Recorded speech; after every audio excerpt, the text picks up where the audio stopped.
Hey there, nation. Welcome to the show where we help you to play miniatures wargaming on a budget. It is I, Commander CheapSkate, and we are back with another edition of The Longest War. This is our series of Warhammer 40,000 battle reports.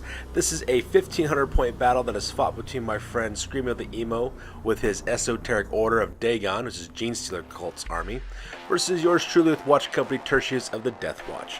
So we took a little bit of a break, ladies and gentlemen, because of the 4th of July weekend that took place over here in the United States for us. So I kind of took a little bit of a week off in order to spend some time with some friends and family. Now with that being done with, we're going right back to it with some more gaming. So with that being said, ladies and gentlemen, we're going to put some background music on real quick. If you want to see exactly what we're bringing for our army lists, go ahead and pause and check it out at your own leisure. So with that being said, ladies and gentlemen, let's get this on.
Alright, so as you can see, Scream of the Emo and I are playing on a 4x6 table.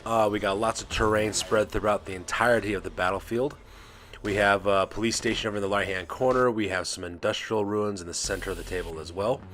Pretty much we're fighting what's called a no mercy scenario. It's just a straight up combat is what it is. We fight for 5 turns. Winner is whoever gets the most victory points. You have a couple of conditions in order to earn victory points. The first one is no quarter given, which means you earn 1 victory point for each enemy unit that you destroy. At the same time, we have Slay the Warlord, which you gain 1 victory point for killing your enemy's Warlord. We also have First Blood, 1 victory point for whoever destroys a unit first. And finally, you have Line Breaker, which you get 1 victory point by the end of the battle if the enemy has at least 1 model inside of your deployment zone. And those are the victory conditions for this one. Alright, so with the scenario rules over with, we go directly to the battle plan. As you can see with this overhead shot, my buddy Scream of the Emo is deployed on the near side of the table, and I'm deployed on the far side. As you can see here, we have terrain scattered throughout the entirety of the battlefield. Since this is a no mercy scenario, the only way we can really win in this one is by engaging into each other and try to take each other out. So you can see my buddy Scream of the Emo, he has his 1 truck by itself. That's his Goliath Rock Grinder all by itself. He's got some aberrants in there as well as his mages in there as well. The rest of his army is kind of laying low because they plan on using the cult ambush rules in order to jump my troops, which makes deployment very, very difficult for me.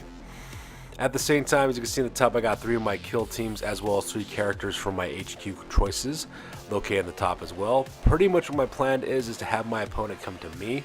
He is playing Genestealer Cults, so they're really good at close combat. They're really high strength, high armor-piercing attacks. So because of that, it's kind of in his best interest to advance to me as quickly as he possibly can. And with the cult ambush rules, having them pop up in random places all across the battlefield, it makes it kind of hard to defend against for the most part.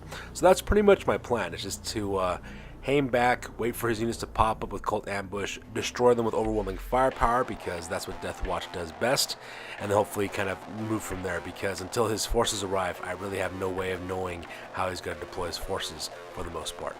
So with the battle plan over with, we go directly to the deployment areas. Alright, so for deployment, this is the only thing that the Genestealer Cults have. My buddy Scream of the Emo, like I said before, is keeping most of his forces hidden using Cult Ambush rules. However, because Cult Ambush doesn't apply to vehicles, he does have his Goliath Rock Grinder that's called the Shogoth. On board that, he has the Gilman House, which is a unit of 4 aberrants, as well as his leader Obed Marsh, which is a Primus. That's not a Primus, it is a Magus, who also has a familiar in his unit as well. And that's the only thing he has on his deployment area. Everything else is lying in wait, ready to spring up the trap and try to destroy us. Alright, so now it's time to talk about the deployment for my army. As you can see, I have 3 of my kill teams located here, as well as the 3 characters that I'm bringing in my battalion. On the left hand side, that is Kill Team Kroll. That is the unit that has the leader who's armed with a Kami Plasma. He's got a Xenophase Blade. We got a Terminator in there, as well as a couple other Kill Team veterans with Frag Cannon, Bolt Guns, etc. Right behind them is Chaplain Cassius. In the center there, I have my killers, which is Kill Team Dothros. I have my sergeant, of course, with a Storm Shield and Melted Gun. I also have another Common Melter in that unit as well. I also have my Terminator with a Heavy Flamer, as well as a Melted Fist, as well as a Combat Shotgun, as well as a Vanguard Veteran. And they're actually being led by Gregor Eisenhorn, the Inquisitor special character that just recently came out. I thought his stats looked pretty good, and I wanted to have a little bit more of a powerful Psyker in my army, so I decided to bring him along and see exactly what that happens. And then finally on the right hand side, I have Kill Team Zykaon. That's my tactical kill team. That's led by Sergeant Zykaon. He's got his plasma pistol, as well as a Force Sword. Sorry, not a Force Sword, a Xenophase Blade.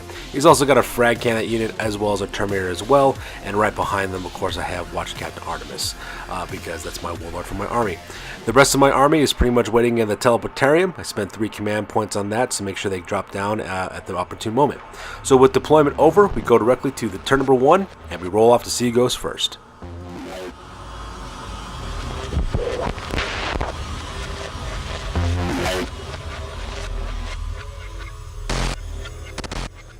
Alright, so my buddy Scream of the Emo managed to steal the initiative on this one. So because of that, we go directly to the top of turn number 1. After the move phase, and as you can see on this table, there's considerably much more Genestealer Cults on the table than there were in the previous deployment phase. So let's go and talk about exactly what happened real quick. So first off, my buddy Scream of the Emo moves up his Shogoth, which is his Goliath Rock Grinder, to the left, taking cover behind that forest. He also disembarks his Magus as well as his Aberrants as well, and the reason why is because he's planning on using his Magus to use some of his psychic abilities, which also kind of makes sense as well. The rest of his forces, however, deploy using the Cult Ambush rule, so a couple of his units of his deep ones, which are his Pure Strain Genestealers, he's got 3 units of 12. He's got one located right next to Alexander's apartment store, on the other side of that tower in the middle of the table, and also on the right hand side, right in front of that little rubble pile between the 2 walls as well. Those 3 units have 12 Genestealers apiece. They also got Rending Claws and Pure Strain Talons. They're also led by their Patriarch as well, Dagon. He's located right in the center as well. So they rolled off pretty good. They rolled off the table where 2 units had to be at least 9 inches away from enemy units, and then one that had to be 12 inches away from enemy units. And obviously, the one in the center was the one that was 12 inches. At the same time, he also rolls up for all of his neophyte hybrids as well. On the left-hand side there, he has the Innsmouth Fishing Company. Those guys pop up there at the table edge. On the very top of the table as well, he's got 2 more of his units. He has the I believe that's the Marsh Gold Refinery Company on the top right-hand side. So he has his neophytes with mining lasers looking at my army. He also popped up the Brethren of Zadok Allen, as well as Barnabas Marsh, which is his Acolyte Icon Ward, as well as his Primus, as well as the Brethren of Devil's Reef, which is that huge unit of 12 Acolytes armed with hand flamers. So they're there on the right-hand side, flanking my armies on the right. And finally in the back, of course, he's got this very last unit of neophytes. That's the Olmsted Shipping Company. Those guys pop up in the back because when he rolled off on the table to see what happened to them, he rolled a 1. So because of that, I made that unit get as far away from me as possible. So as you can see now, I'm almost completely, almost enveloped on both of my flanks as well as the front. And I have a lot of things things coming at me over a very short distance. So things are looking very, very tough at this part. Alright, here's a close-up of the left-hand flank. As you can see, he's got a unit of 12 deep ones, which is his Genestealers, getting ready to charge into kill Team Kroll. Right behind them, of course, he has his Innsmouth Fishing Company and lending him some long-range firing support. Here is a close-up of the center portion of his army. On the left-hand side is Shogoth, as well as his Aberrants, the Gilman House, as well as his Magus, Obed Marsh. And right in the center on the right-hand side, that's another unit of 12 Genestealers, another unit of deep ones, led by the Patriarch. That's Dagon there in the back. And that makes up the forces here in the center. Also in the center, in the very back rank, that is the Olmsted Shipping Company. Those guys have the rotten luck of being sent all the way on the far side of the table, so they have a lot of table to make up and move across before they become relevant to anything. And finally, here's a close-up of the right-hand flank. This is the area that I'm most concerned about because I have one unit of Genestealers, 12 of them right there on the left-hand side. I also have that huge mob of Acolytes on the right-hand side. Those guys are armed with hand flamers. They're also led by the Primus as well as the Acolyte Icon Ward for this army. And the far right-hand side as well, you have the Marsh Gold Refinery Company as well. And those guys have some heavy mining lasers, as well as a lot of support for long-range shooting as well. So very, very dangerous. I'm kind of worried about this one because if these guys are very successful, they could actually collapse my right-hand flank. So with the move phase over with, we go directly to the psychic phase. My opponent, Scream of the Emo, had a very successful psychic phase. Unfortunately for me, I was not within range to unbind any of his spells that he was casting because I was just simply too far away. The first thing that he does, he activates Dagon, his Patriarch, and has him cast Might from Beyond onto that unit of 12 Genestealers. That gives that unit +1 to their strength as well as +1 to their attacks. That makes them extremely deadly, especially if they manage to charge into me as well as slice me apart in close combat. So that is very dangerous. At the same time, he also uses Dagon's one of his familiars in order for him to cast another psychic ability within the psychic phase. He can do this only once per battle, but he used Mass Hypnosis on to kill Team Dothros. And what that psychic ability does, it prevents you from actually overwatching during the shooting phase when you get charged. So because of that, that kind of neutralizes the deadliness of the shooting that I have in that unit, especially since I have a frag cannon. So because of that, if anybody decides to charge against that unit, I'm pretty much without luck on that one. I can't really stop it. All I can really do is accept the charge, so that's pretty dangerous as well. And to make matters worse, my buddy Scream of the Emo then takes his Magus, which is Obed Marsh, and also has him cast Mass Hypnosis onto kill Team Kroll on the left-hand side as well. So because of that, that unit now suffers the effects of not being able to do Overwatch when they're being charged at. Which is also kind of painful for me as well because I also have a frag cannon inside this kill team as well. And that's, could be pretty useful for me to take out some of the Genestealers that come my way. It's helped me in the past. But unfortunately now I can't do anything if one of those Genestealers actually charge into this unit. So pretty brutal psychic phase for my opponent on this one. When it came to the shooting phase, most of his shooting was pretty ineffective. He is firing auto guns, so because of that, they have to roll a 5 up in order to wound any of my kill team members because they're all base toughness 4, so it makes it a little bit more difficult to wound them. Also, these guys are also Genestealer Cults, so they roll a 4 up in order to hit in the first place, so not much really happened in terms of using their special weapons, their heavy weapons, or their auto guns for that most part. However, the most devastating shit that took place was from those Acolytes. Those Acolytes, there's 12 of them now, they're armed with hand flamers, and hand flamers give you D3 automatic hitting attacks. So I think they rolled some ungodly amount, I think like 45 or 46 hits total with those hand flamers, and just with the sheer amount of dice that are being rolled in the law of large numbers, as you can see, their kill team Zykaon just got reduced down to 3 members.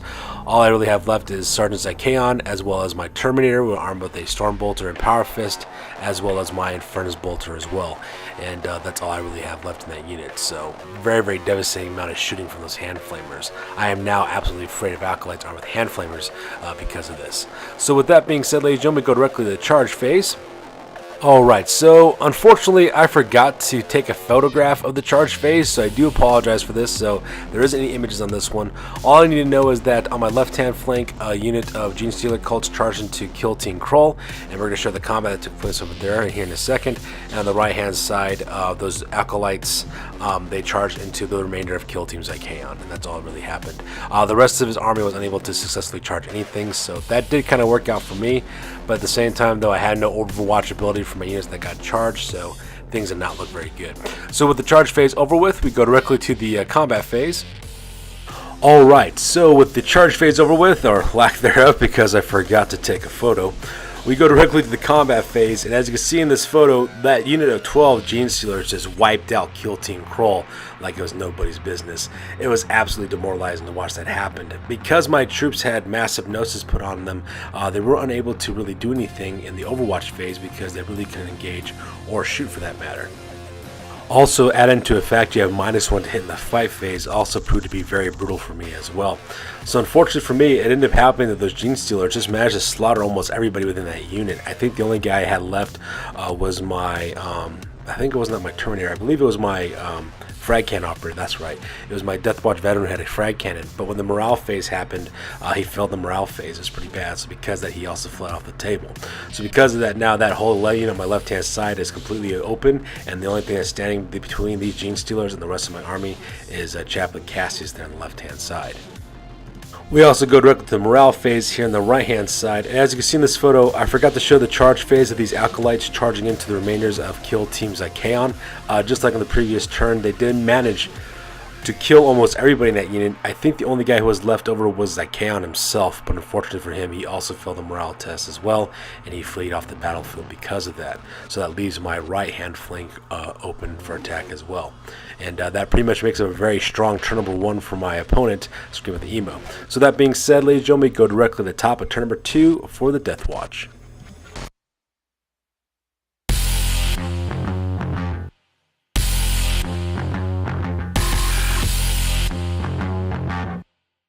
So this is a shot of the bottom of turn number 1 after the movement phase, and as you can see, I'm starting to realize now I have a huge tidal wave of aliens just coming my way, just to slice my opponent, slice my face apart with some close combat goodness. So because of that, I do kind of panic a little bit, and I send in all of my units that are in the teleportarium down on the ground to help me out. So first off, I send down my 2 Dreadnoughts, Simio as well as Nihilus.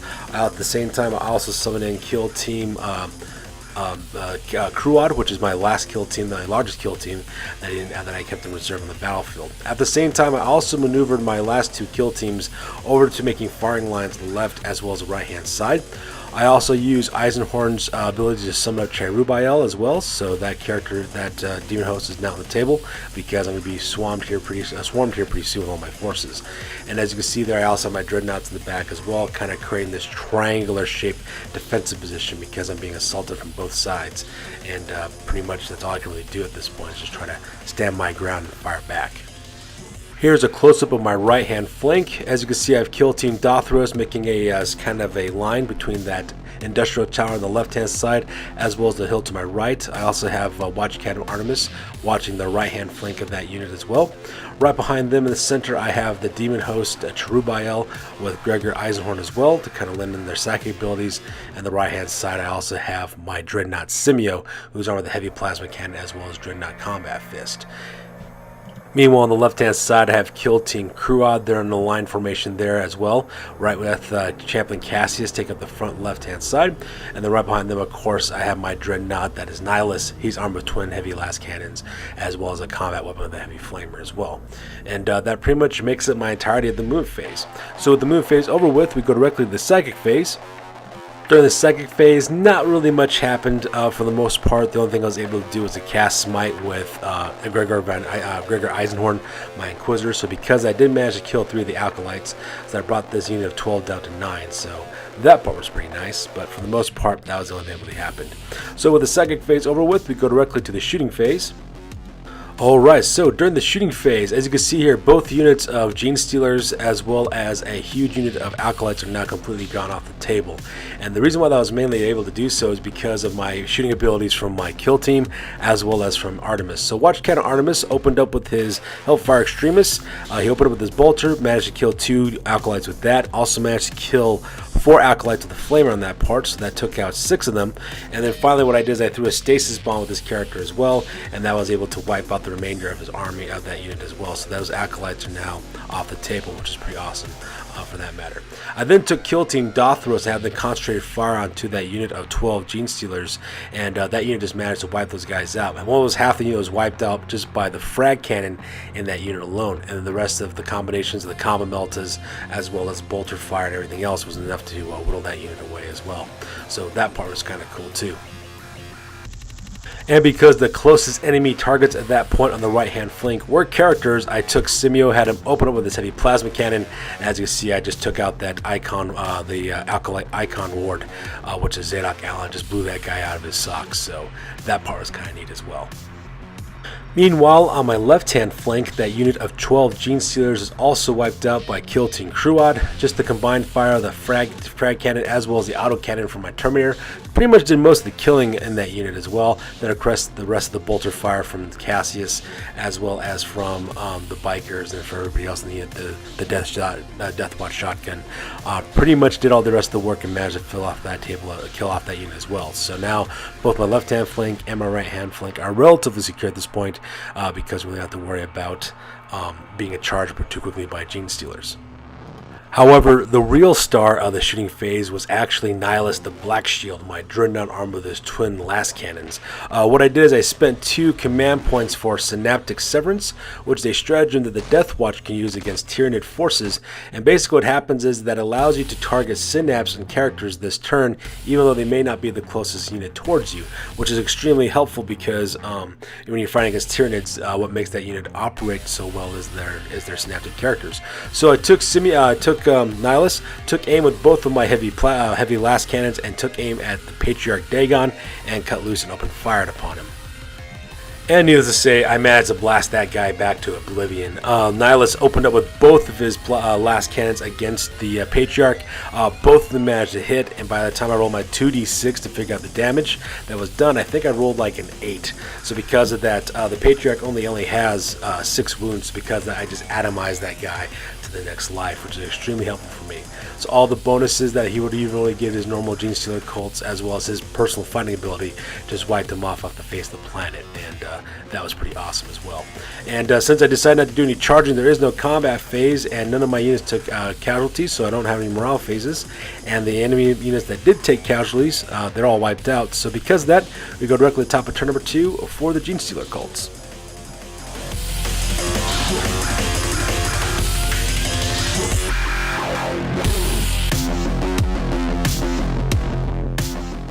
Alright, so this photo is taken after the top of turn number 2 after the movement phase, and as you can see in this photo, Scream of the Emo starts sending all of his military forces as quickly as he possibly can, trying to surround my kill teams there in the center of the table on the other side. On the left hand side, he first starts off by moving one of his neophyte squads right between Alexander's department store as well as that industrial tower in the center, so that way he can lay down some suppressive fires with that neophyte squad, also try to take out some of my kill teams with a few of his heavy weapons as well. He also moves up his Goliath Rock Grinder, the Shogoth, there as well, gets him into a good position there where he can charge directly into Kill Team Cruad so that we can cause some damage with that drill dozer blade of his. At the same time, he does leave his mages behind. He does move his mages up 6 inches, so that way he's within closer range to use his psychic abilities. And on the bottom there, the Olmsted Shipping Company, his third neophyte squad, he runs those guys as quick as he can, about 9 inches to where that wall is, because he's trying to make up the difference there. On the right hand side, he also has his last unit of deep ones, which is his Genestealers, moves them up within, I think he advances them, I think it was 10 inches or so he ends up advancing them with, so that way they're within a good area to charge, because Genestealers can run and charge in the same turn. And finally on the right hand side, he moves up his last neophyte squad forward as well to lay down some suppressive fire onto Kill Team Dothros, at the same time providing some cover for his Primus as well. And that pretty much makes up his move phase on this one. Here's a close-up of the right-hand flank. As you can see, he has his deep ones getting ready to charge into Kill Team Dothros, as well as his other neophyte squad and Primus, ready to provide some cover fire to let that happen here on the right-hand side. Here's a close-up of the Olmsted Shipping Company, his little 10-man neophyte squad that's trying to make up the difference by trying to cross the table as quickly as they can, so that way they can be relevant and start doing some shooting. And finally, here is a close-up of his Innsmouth fishing company on the left-hand side, as well as the Shoggoth getting ready to assault forward on the left-hand side as well. And you can also see the little magus there with his familiar right next to the tower at the base of those trees. And that pretty much makes it the move phase. So with move phase over with, we go directly to the psychic phase. And in the psychic phase, my opponent takes Obed Marsh and has him cast Mass Hypnosis again. Originally, the actual casting for that spell actually failed, but then he decided to boost it using a command point in order to reroll one of the dice to make it happen. So because of that, he does get that psychic ability off. And as you can see in this photo, he puts on to Kill Team Cruad, so because of that Kill Team will not be able to Overwatch in case I get charged by any one of his forces. So that was pretty sad as well. So with the psychic phase over with, we go directly to the shooting phase. And as you can see in this photo, I do lose 2 members of Kill Team Dothros from shooting from the Marsh Gold Refinery. It was mainly the heavy mining lasers that actually kind of did it. It managed to kill 2 members of my kill team, so that is kind of sad. It does make this kill team weaker to receive the charge from the Genestealers, so that's also kind of troubling for me. So that's where the shooting took place in the right-hand side. And on the left-hand side, they also managed to kill one of my Deathwatch members from Kill Team Cruad as well. That guy fell from, I believe it was from the heavy clearance incinerator that was fired from the rock crusher. That was the only thing that really was able to do anything. The rest of the auto guns and everything else either missed or wasn't able to do anything. So with the shooting phase over with, we go directly to the charge phase. And once again, I have to apologize. I forgot to take a photograph of the charge phase as well. I don't know what happened for this battle report for the first 2 charge phases. I failed to take photos of those from my opponents, so I'm not sure what's going on with me today, so I apologize for that ahead of time. What did end up happening, though, is that he did charge his Rock Crusher Goliath into my left-hand flank and to Kill Team Cruad, as well on the right-hand side, Kill Team Dothros got charged by the Genestealers. So that's exactly what happened in that part. So with that being said, we're going to go directly to the fight phase. Alright, so at the end of the combat as well as the morale phases, as you can see here, this is the fight that took place between Kill Team Dothros as well as the Deep Ones. I did manage to kill half that unit of Genestealers due to Overwatch mainly, and also a little bit of close combat. However, those Genestealers almost obliterated the entirety of my kill team. It was because of No Fear that my Terminator actually stood his ground, because he didn't have to take a morale test because of Crux Terminatus, because he has that special ability to keep him safe there. But at the same time, though, that Terminator is all by himself, staring down 6 Genestealers, which is absolutely terrifying. However, over here on the right-hand side, that Goliath Rock Rider did absolutely nothing against my kill team. In fact, the real killer in this one actually was my Heavy Thunderhammer carried by my kill team member up there on the top. Combined with that, as well as just the rest of the attacks coming from the rest of the group against the Rock Rider, especially the Power Fist from the Terminator, as well as the Power Sword and Xenophase Blade, we managed to put down the final wounds onto that unit and managed to kill it as well. It does not explode, so because of the Rock Rider just dies, but as you can see that the 4 aberrants that are riding in the back of that Rock Rider, they just kind of deploy real quick because their ride just got destroyed. So with the fight phase and morale phase over with, we go directly to the bottom of turn number 2 for the Deathwatch.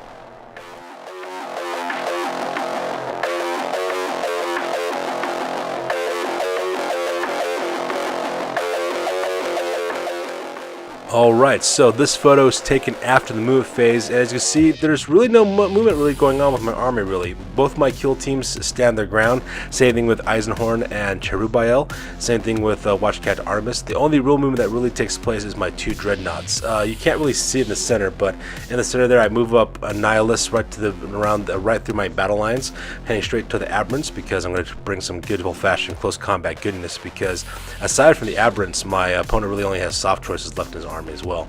And as you see on the right hand side, I also move up Simeo as well, getting ready to put him into a charge position to attack the Neophytes on the right hand side. And that pretty much makes up my movement phase on this one. Alright, so here's a close-up of Nihilus getting ready to bring down the pain up on the Gilman house, trying to break through.